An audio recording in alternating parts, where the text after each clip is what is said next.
We did it, Ravens flock. 10,000 subscribers here on the Ravens Rundown. An incredible accomplishment. You guys are the absolute best. Thanks for making it happen. And as a reward to you folks, we have our first watch party of the season coming up in just a few days when your Baltimore Ravens square off with the Philadelphia Eagles. We will be live for the entire game, reacting to it in real time, having a few drinks in hand, enjoying ourselves. Don't miss out on it. You guys deserve it. Let's party. Let's celebrate 10,000 subscribers together and a Ravens victory coming up next week. Subscribe now, turn on notifications so you never miss a moment. We'll get started with today's show.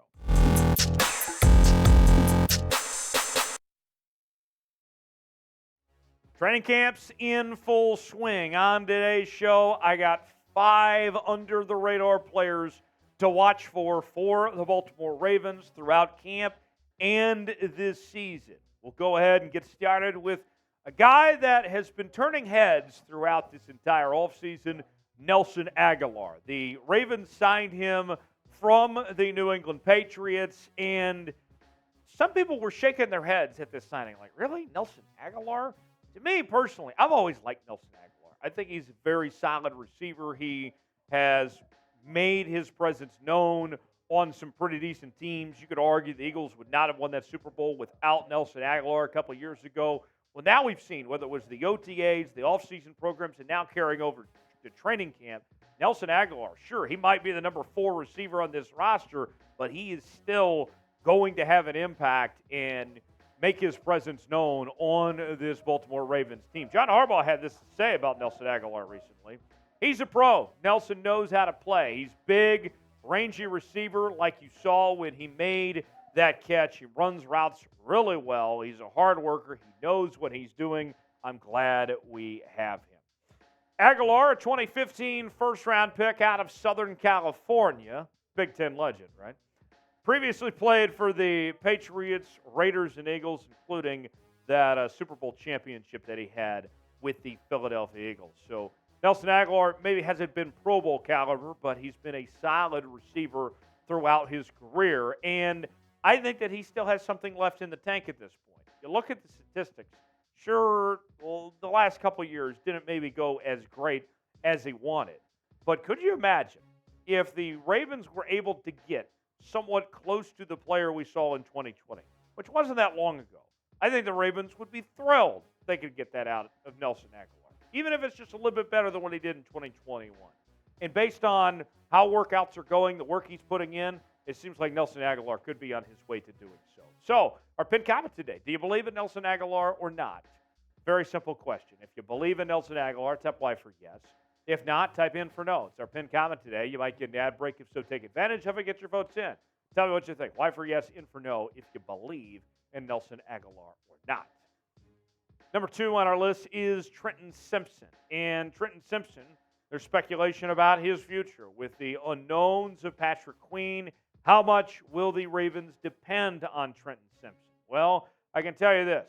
Whether it's this year or beyond, I think you're talking about a guy that's a starting caliber linebacker in the future that's going to have quite an impact on this Ravens defense, and was a sneaky good find. He wasn't supposed to be available when the Ravens picked him. But sure enough, he slid their way, and they got potentially a first-round caliber linebacker when they did. Lance Zierlein, NFL Media, had this scouting report on Simpson before the draft. He's a premium athlete capable of squeezing routes from zone and attacking the pocket as a blitzer. Simpson isn't quite game ready yet, but players with his traits and range eventually find the field. Simpson was a third-round pick in this past April's draft, third-team All-ACC selection, and was a semifinalist for a couple different awards, the Butkus Award as well as the Lott Impact Trophy semifinalist. And Mel Kiper had him as the number 1 middle linebacker in this year's draft. So there you have it on Trenton Simpson. Let's go ahead and get some numbers here on Trenton Simpson, too, while we're at it. Last year, 72 tackles, 4 tackles for loss, 2.5 sacks, and 2 forced fumbles there with the Clemson Tigers. Next on our list, this guy, I've been preaching his name for well over a year now. And it's Charlie Kolar, the second-year tight end out of Iowa State. And I'll be honest, folks, I'm a Big 12 guy through and through. Went to the University of Kansas, watched a lot of Big 12 football, and I saw a lot of what Charlie Kolar did to just dominate, to just work through defenses in his time. Played with Brock Purdy, who, of course, went on to the San Francisco 49ers, and some other talent like Breece Hall, who's now starting running back with the New York Jets. And he was great. This was a guy that came out of Norman High School in Norman, Oklahoma, was not recruited by the Sooners, ends up at Iowa State. And what did he do? Well, he turned into maybe the best tight end in all of college football and was a three-time first-team All-Big 12 selection. And another thing, he reminds me of a guy that's actually on this team. He looks like the second coming of Mark Andrews. I know everybody's talking about Isaiah Likely, but don't forget about Charlie Kolar either. Joe Horitz, the director of player personnel for the Ravens, said this a while back about Charlie Kolar. Kolar and Mark Andrews, you see a lot of similarities. Where have you heard this before? The spatial feat that Mark had, now Mark, again, we're talking about a first-team All-Pro, exceptional player. Mark, his spatial awareness was legit coming out. That's the one thing you can hang your hat on because really you didn't know how fast he was. He ran a little bit faster, and Charlie kind of did that same thing. He ran a little faster than you thought he'd run, and he's just a big man who's athletic. Usually I like hearing that about basketball players, but there's a reason why tight ends and usually transition to decent basketball players. With that said, Charlie Kolar missed most of his rookie season last year with a sports hernia injury.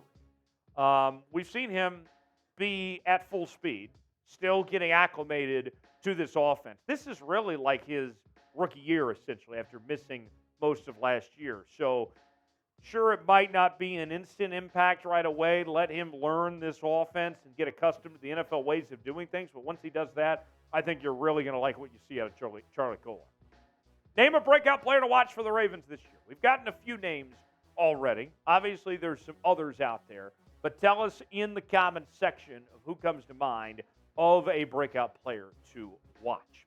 Today's show is presented by BetUS, the exclusive sportsbook partner of Chat Sports. If you go to chatsports.com/bet, enter the promo code CHAT125, you will get a 125% deposit bonus. Put $100 down, get $125 to spend for free at chatsports.com/bet. You can bet on the Ravens preseason game coming up, as well as other NFL preseason action.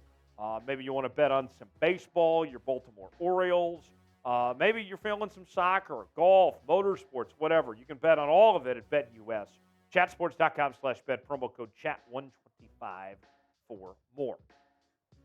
A guy that's making his name known throughout camp has been Jalyn Armour-Davis at the corner position. And we've seen, when it comes to this secondary for the Baltimore Ravens, that they've been dealt some blows already, that things have not always necessarily been easy for this group when it comes to the injury front. And Jalyn Armour-Davis, this is the guy that has answered the call, that stepped up when his name has been called upon. Chris Hewitt, one of the assistant coaches for the Ravens, had this to say about Armour-Davis. He's climbing. Every day is a new day, and we want to make sure that every day that he's coming out, he's on point, and he's doing all the things that we're asking him to do and grade out in the positive and not the negative. More on Jalyn Armour-Davis, a fourth-round pick in 2022 out of Alabama. He missed most of the rookie season with a hip injury, but we know about the talent level being there. A second-team All-SEC selection in 2021. Watch out, Jalyn Armour-Davis making his name known and should have a pretty decent role, you could imagine, if he keeps things up at this rate based on the way he's been performing. The final name on this list, an under-the-radar player that has been asked to step up and so far is doing his part. That would be Justin Madubuike, the defensive tackle for the Baltimore Ravens. And listen to this, what CBS Sports had to say recently about Madubuike.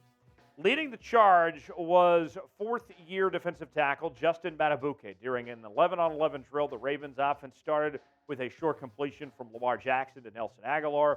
Then Madubuike went to work recording back-to-back would-be sacks to end the sequence, and that was after he and edge rusher David Ajabo would have brought down Jackson on another 3rd and long earlier in practice. And with Madubuike, it's an interesting example because he's expected to kind of replace the production of Calais Campbell. That's been asked of him is with Calais Campbell, how much he brought to this Baltimore Ravens team. It's going to be a collective effort, right, from multiple positions to replace what Campbell did. Madubuike is going to be asked to be a part of that to kind of step up. And he has the experience, right? 42 games played, 30 starts. And last year, he's coming off the best season of his career with 5.5 sacks, 8 tackles for loss, and 42 tackles. I think you're going to see him step up and have a very nice season as far as I'm concerned. Watch out for Madubuike there. So, before we go, we talked about under the radar for players to watch. What about the Ravens as a whole? Are they being disrespected? Are they not being shown enough love? Is this team under the radar? If you think they are, type HY for hell yes. If you think they're being disrespected, not given enough attention, type HN for hell no. Let me know what you feel in the comments section. Hit me up on social media as well, talking about your Ravens there, at Tyler Jones Live. You can find me. Thanks for joining us here on Ravens Rundown.